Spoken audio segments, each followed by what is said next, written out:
Hello and a very warm welcome to this latest edition of Talking Germany. And today is a little bit of a break with tradition because for the first time I don't have just one guest but two. And what is more, they are a couple who more than many stand for the hopes and concerns of their generation.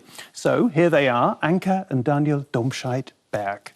Yeah? Smiling a wee little bit about that description, yeah. The hopes and concerns of your generation, yeah. Thank you for being here. Now, one of the things that brings the Domscheit-Bergs together is activism. Activism in the digital world. Both are members of Germany's Pirate Party. Daniel was also prominent as one of the founding members of WikiLeaks. Anke has a corporate background, and aside from her immediate political work, she's currently also working very hard to promote women in the world of business. Clearly, we have a lot to talk about. Where to begin? I've just described you as partners in activism. Is that okay? Yeah, absolutely. That's true. Yeah? You're both nodding willingly. Okay. If you're partners in activism, I assume that you are aiming to realise some kind of goal, realise some kind of vision, maybe even some kind of utopia. Could you describe the goal or the utopia for me? Daniel, go on.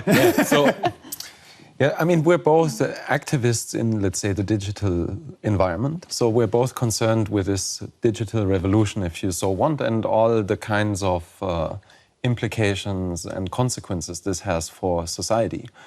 So I think from where I stand, my utopian vision, if you so want, for this is that with the introduction of the internet, we have the possibility to create a world that is inclusive rather than exclusive as the world is that we know today is. Mm-hmm. So a world in which everybody can take part, in which we are all communicating with one another on eye level, and in which everybody has an equal voice to everybody else. So a level playing field in the digital world. That is, I think that is what it boils down to. Mm-hmm. And that's kind of what we're pursuing, I think. Well, here, we've got a couple here. So you're talking in the coupledom's we. Yeah, I want Anke, yeah? Go on. Yeah, I mean, that's totally right in my vision too, but I'd like to add something, and I know we share that vision too, and that's that democracy is a great form of society, but right now we are apparently, as a society, not able to transfer the basic rights, the basic human rights of the analog society into a digital democracy. Actually, the contrary is taking place right now. We are somehow entering a stage of a digital totalitarianism. And this totalitarianism, that's a strong word. Yeah, and I mean it. I really mean it like that. Never before, and I was raised in East Germany and I met the Stasi, so I really kind of know what I'm talking about. Never before so many people have been surveyed in at such a degree. This is really without any example before. And the young generation today will be the first ever generation in mankind totally surveyed, and somebody is able in 10 or 20 years' time to know what they did as during puberty. And some of them will have a certain relevance. They will work in corporates, they will be politicians, they may be professors in universities, and then it may become interesting. And they all can be blackmailed by something. Privacy kind of stops to exist, and privacy is a human right. So somehow we must fight to get those basic human rights, which are part of our constitutions and all the best democracies of our time, and conserve the core of the value into the digital democracy, to still live in a democracy. If we don't do it, we no longer live in one.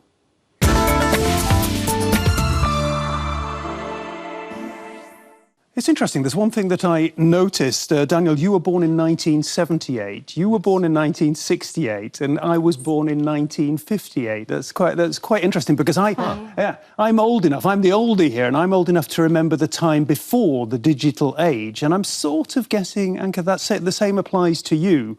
Back in old East Germany. Yeah. What can you remember from that time growing up there? In this context, probably is most interesting how we had to organize opposition. During the time before the wall fell, the Berlin Wall, I was a student, and as most students, I was, of course, engaged in the opposition. But today, we would just tweet, let's go on the streets and demonstrate against this or in favor of something else. And it would be easy to mobilize people to get to some place, even at short notice. And that was not possible at our time. I only had a typewriter for my grandfather, and it was really hard work for your fingers, and you got really aching muscles after some hours typing in the night. There were no even copiers, you know. But you were clearly viewed as somebody who was perhaps a little bit of a threat to the state, because as you said earlier, you met the Stasi. What did you mean with that? I mean the entire program, basically. So I received my letters at my student house. The letters came open. They just arrived open. They didn't even bother to use hot steam, you know, and cover it up. The phones were tapped, and I was also interrogated by the Stasi.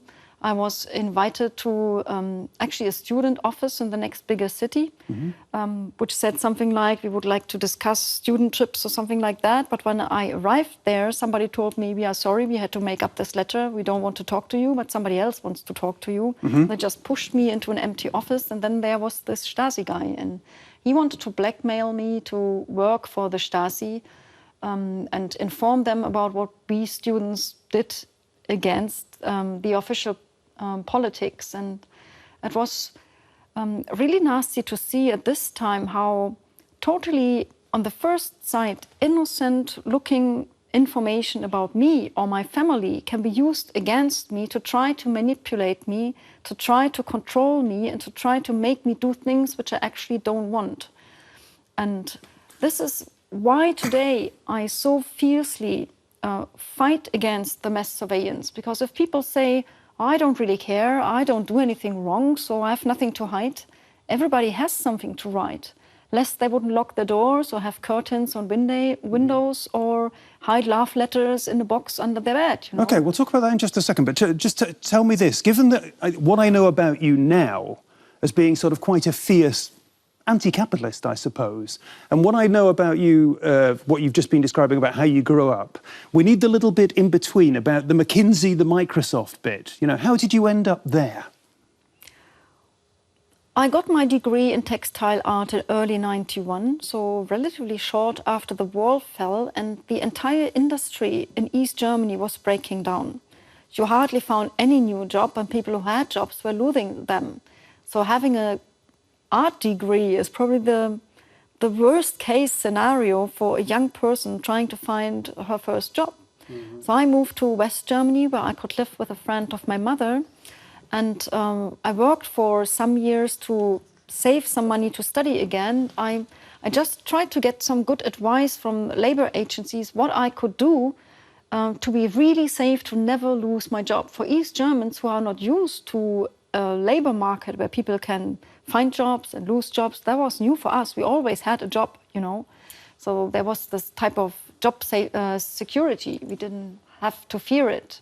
And so that fear after the wall fell and everybody was losing their jobs was a really basic fear.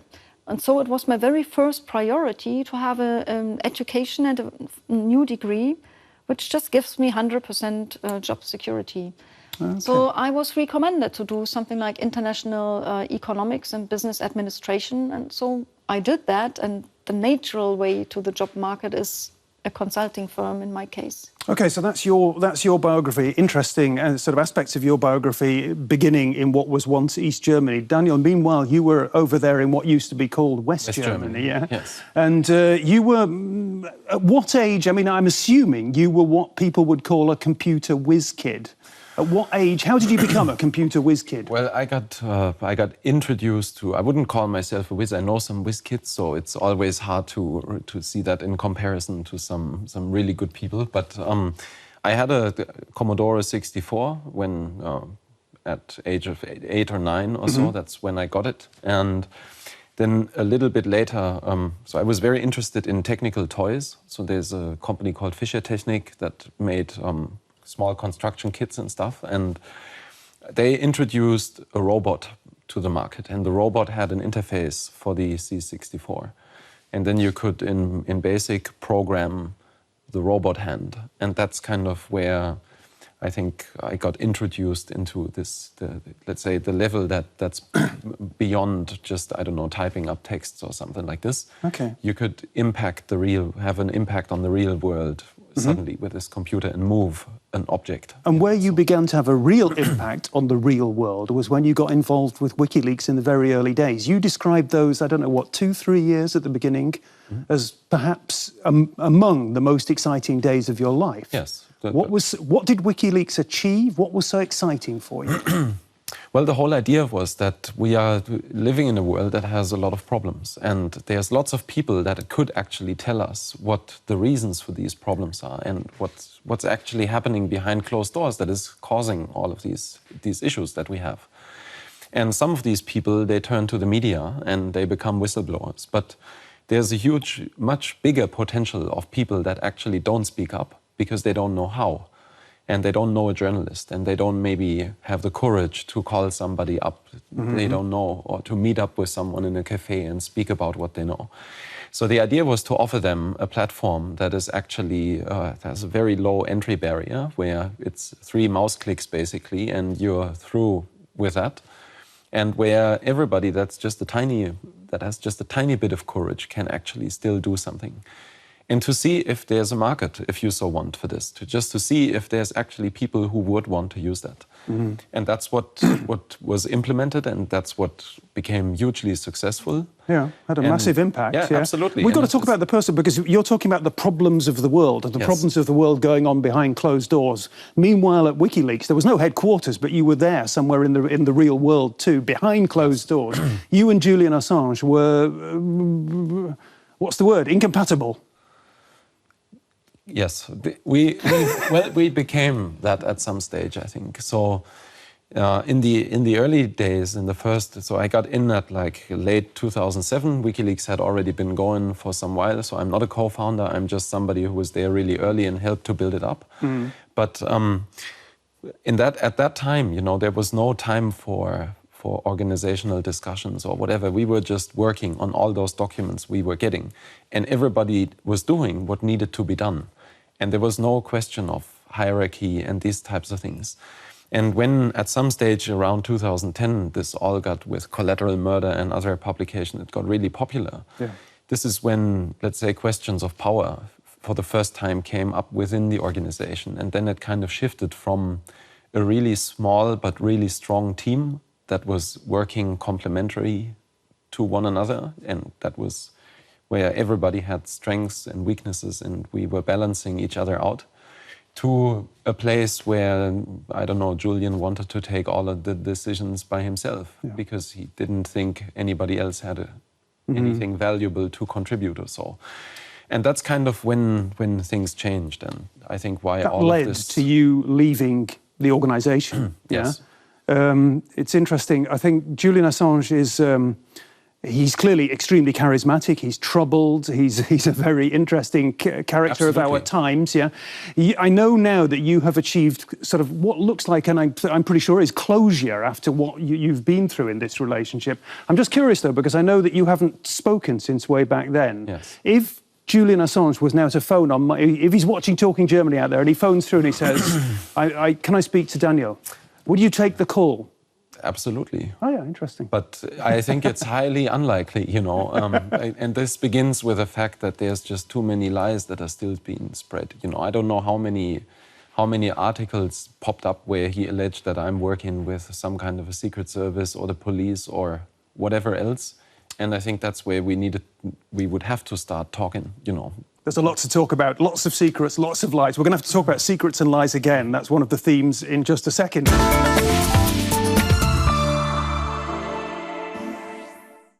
People believe in the right to privacy and they want their privacy to be protected. Who should do the protecting? Should it be the government? Well, that's, I think, where it all starts. Ideally, it would be protected from top down, and it's not something where now everybody has to become an IT specialist in order to defend their small bit of privacy, the few devices they have at home. So this is not the way it can work. So it would need to be regulated top down, and there would need to be laws and regulations to protect people's privacy. We would have to have, I think, much more constraints on what kind of products can be pushed on the market, what the quality of these products need to be, who is responsible if there's a problem with these products, you know. And in that sense, I think the solution needs to be with the organizations providing those services and the regulators that are framing that environment. The interesting thing is that theoretically the laws protecting us are already there. They're already in place. Yeah, these are constitutional basic rights. What we do not see is that they are actually adhered to. They are totally ignored. They are kind of applied in the analog world. So ripping open letters is not possible in Germany right now, not for mass purposes.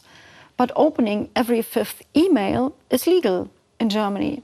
And I don't understand why. Why is an electronic letter less protected compared to a paper-based letter? Why that? But Germany, the system in Germany for the last decade or so, pretty much, is the Merkel system that Angela Merkel promises to the German people. Yes. She will look after them in terms of finance and pretty much everything else. She will mollycoddle the German people. She said when we got the NSA revelations coming out, she did this. She said, don't worry, I'll sort of deal with it for you.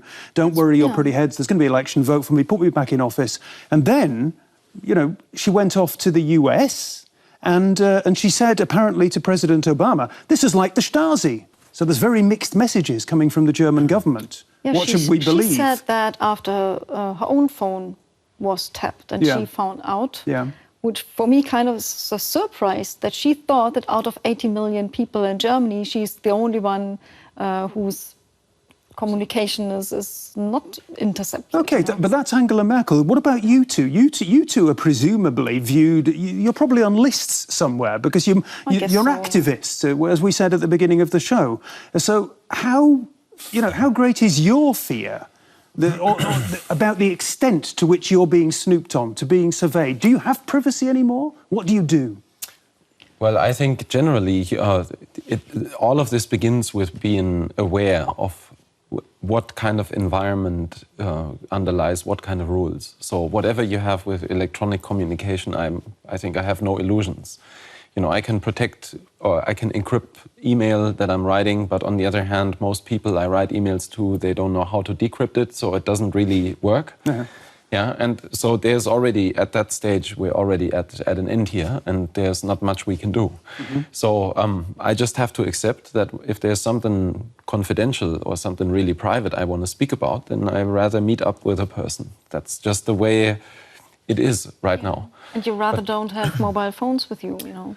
Yeah, but I'm not carrying a mobile phone usually, even though that's kind of also for not being part of this stressful real-time environment where everybody wants something from you all the time. But it's certainly something you have to make up your mind very much about the specific situation you're in and the specific kind of communication you want to have, and that doesn't really scale for anybody. This scales a little bit for me because I understand it, but it's not a solution. You were talking about people who, there really are an astonishing, for my money, there are a lot of people who simply say, you know, I have nothing to hide. I'm not worried about this. Let's get on with our lives. Let's be realistic. Let's not get all angry and hot and heady here. Yeah.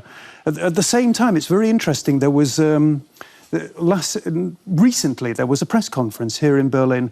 Many of Germany's top writers came together. I was there, and they signed a petition. They issued a petition. They wanted to get people from across Germany. They'd got lots of Nobel laureates as well. All of the creme de la creme of international writers all got together for this petition, and they said, let's sign this against this surveillance of our lives, this infringement on our right to our own thoughts. I thought on that day something's going to happen here. But nothing has. Very few people have signed it. Very few people have gone with that. Yeah, this is one reason why I wrote the book we probably mentioned somewhere. It's called Tearing Down Walls. It's called Tearing Down Walls, and it writes in the introductory part about my experience in East Germany and how not only we experienced how it does feel to be surveilled and to it's not only a rational thing, it's an emotional thing as well, when you know somebody's always watching and listening, you know. And it was not even possible at that extent as we have it today due to technology. You know, but the other thing I learned in East Germany is that it is possible to defend your rights and that you have to overcome your fears and to kind of ignore that you know somebody is watching your steps and what you type in the night at the old typewriter of my grandfather, for example. Yeah, all those resolutions we were publishing, distributing, because we didn't have copiers or Twitter or Facebook events, etc. We didn't have that. Yeah. It was more difficult at that time. It was more dangerous at that time. We still did it, and we succeeded. And I want people to remember the power of the people. Okay, there's the power of the people. That's all well and good and completely admirable. Yeah, Daniel, perhaps you know a little bit more about this. I'm not sure. I'm not sure which one of you is the expert, but really, there's the power of technology as well. We need European technologies that define our own lives, the sphere in which we live and in which we define our political existence. Yeah, so generally, like as kind of a disclaimer, I think we generally, technology always will be global. So there's only a limited thing you can do about like geographically constraining your technology. But you're right in a sense that we here in Europe, we have two major advantages. And one is that we are looking onto the world a bit more different, especially when it comes to privacy.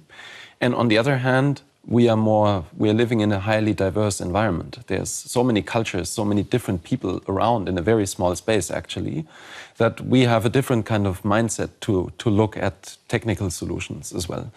And I agree, we would need new standards, kind of, and maybe Europe is the place where this could happen, on how good the quality of products needs to be, on what kind of standards we want to establish.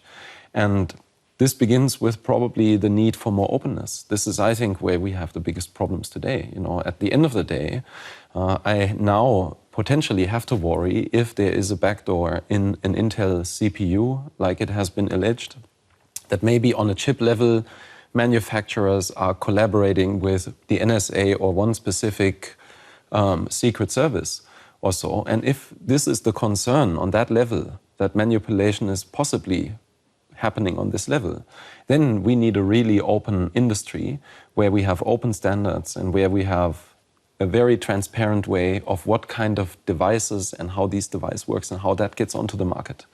And maybe Europe would be the place to do this, because it's not going to happen in the US and it's certainly also not going to happen in Asia. It's a pretty dark vision, yeah? No, actually, there's lots of hope as well. Okay. So,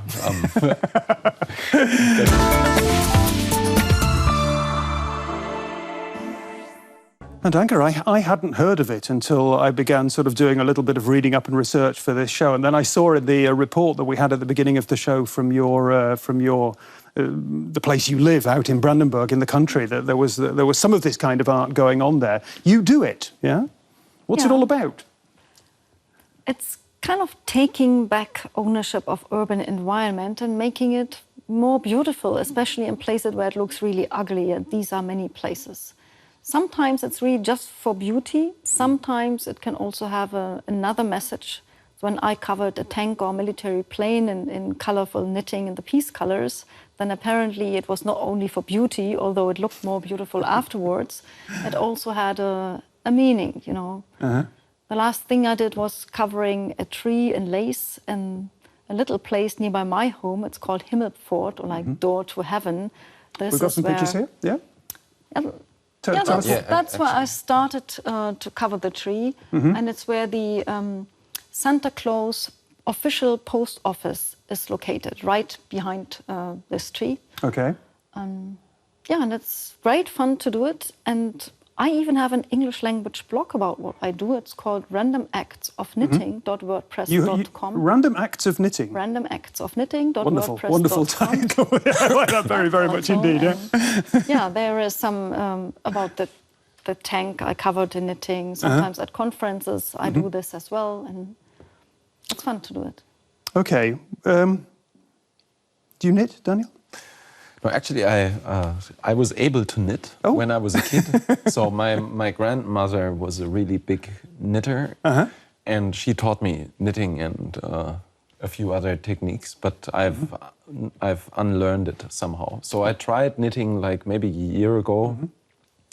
I spent one evening trying to get back into it. But he has other it takes some time. So I'm not very good in fine mechanical things. Okay, this takes me on very, very nicely to one thing we haven't talked about and we really need to talk about is we need to talk about the Pirate Party here in Germany. You are both card-carrying members of the Pirate Party. I think you're a little bit more involved than Daniel is. I'm not quite sure. Yeah. Just a little. What's interesting for me about the Pirate Party is we've talked about all the concerns that people have about restrictions on their political lives and on their privacy. Your party, if it's any good, ought to be delivering answers to those concerns. Is it? Yes.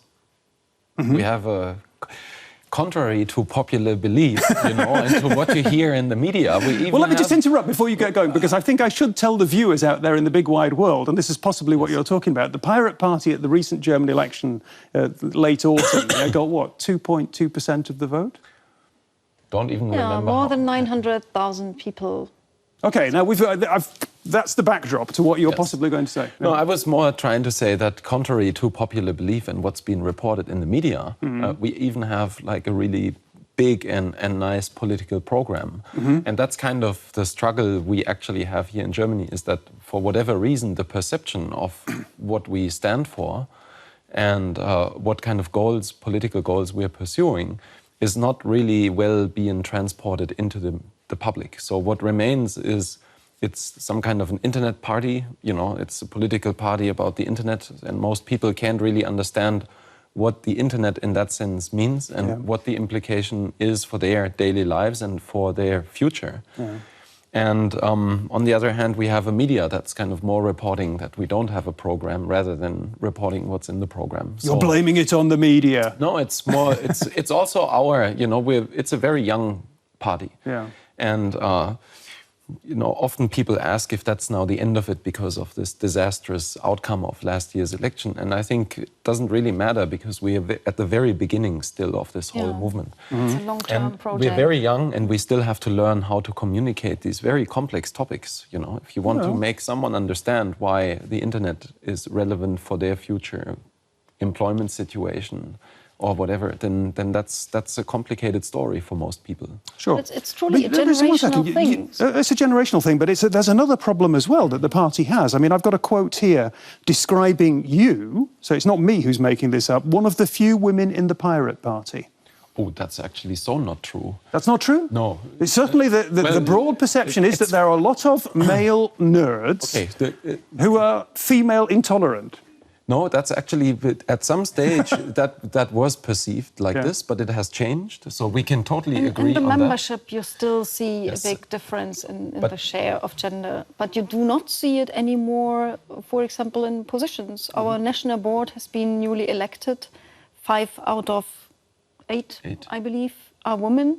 Okay. Now the last weekend or some time ago, we had the European election list candidates, and out of the first 3, I am number 3. Number 1 is a woman too, so 2 out of 3 are women. Okay. We still do not enough women in the membership, which has probably historic reasons. That's true, but the European elections, for example, they are in end of May, so it's not so long to go, and we only have a 3% threshold. And I believe we can make that because we are a truly international and a truly European party. We have a shared European Pirate Party program, and we are, as I know, the only party which has a joint common program in this campaign. Okay, we'll see how it goes. It's not far away, that European election. Anke, you brought your book along, Tearing Down Walls, and you also brought along, this is heavier than I thought it was, yeah? We like to ask people at the end of the show to bring along a cherished possession, and this is what you have brought along for us. Yeah, it's what exactly is it? I know it's related somehow. In a very nice box, which East German artist Anke Röll actually did. And in it are 2 pieces of of 2 famous walls. This is, as you may recognize or guess, it's from the Berlin Wall. Yep. There are many fakes on the market right now, but this one... This is real? You say it's real? I witnessed... Were you there? Did you see it? I was there. Yeah. It was in the very first days after the wall fell, when I was with a friend at the Berlin Wall, and some young man with proper tools, with very hard concrete behind. It's hard to get things off.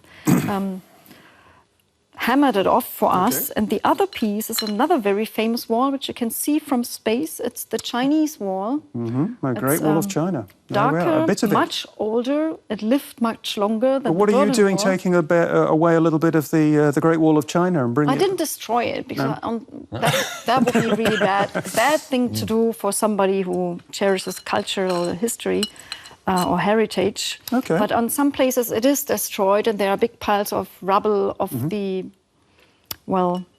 ancient Chinese walls. I just took one of those rubbles. Okay, well, thank you very much for bringing that along. The walls. I've got one question. You are the first couple, the first pair that we've had here on Talking Germany. So I think some people would view you, given your biographies and your backgrounds and your public profiles, given that you're publicly prominent, you write a lot, you've written books, you've been on Talking Germany, you are a little bit of a celebrity couple. How do you guarantee that you keep both feet on the ground? Well, We do it on each other, you know. yeah, first of all, and then, we have a garden, we're growing vegetables, and there's lots of really grounded things in our lives that are actually, and I mean, I'm trying, for me personally, for example, I'm trying not to follow this, I don't know, whatever involves me publicly or so is not very interesting for me.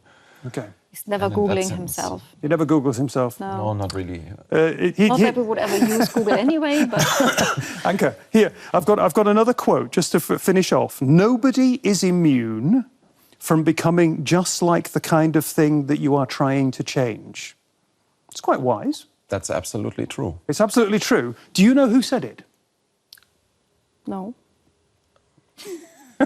Really? It's interesting that you say it's absolutely true. Well, it was I from an thought this interview. was a really wise remember statement. that. Remember that. And now I feel like... He feels good, yeah? Quiz time. Quick questions, quick answers at the beginning of the show. First question for Daniel. Activism or politics? Both. Yeah, it's the same thing, really. I don't know. Capitalism or communism? Share economy. Yeah, okay. Edward Snowden, is he a hero or a villain?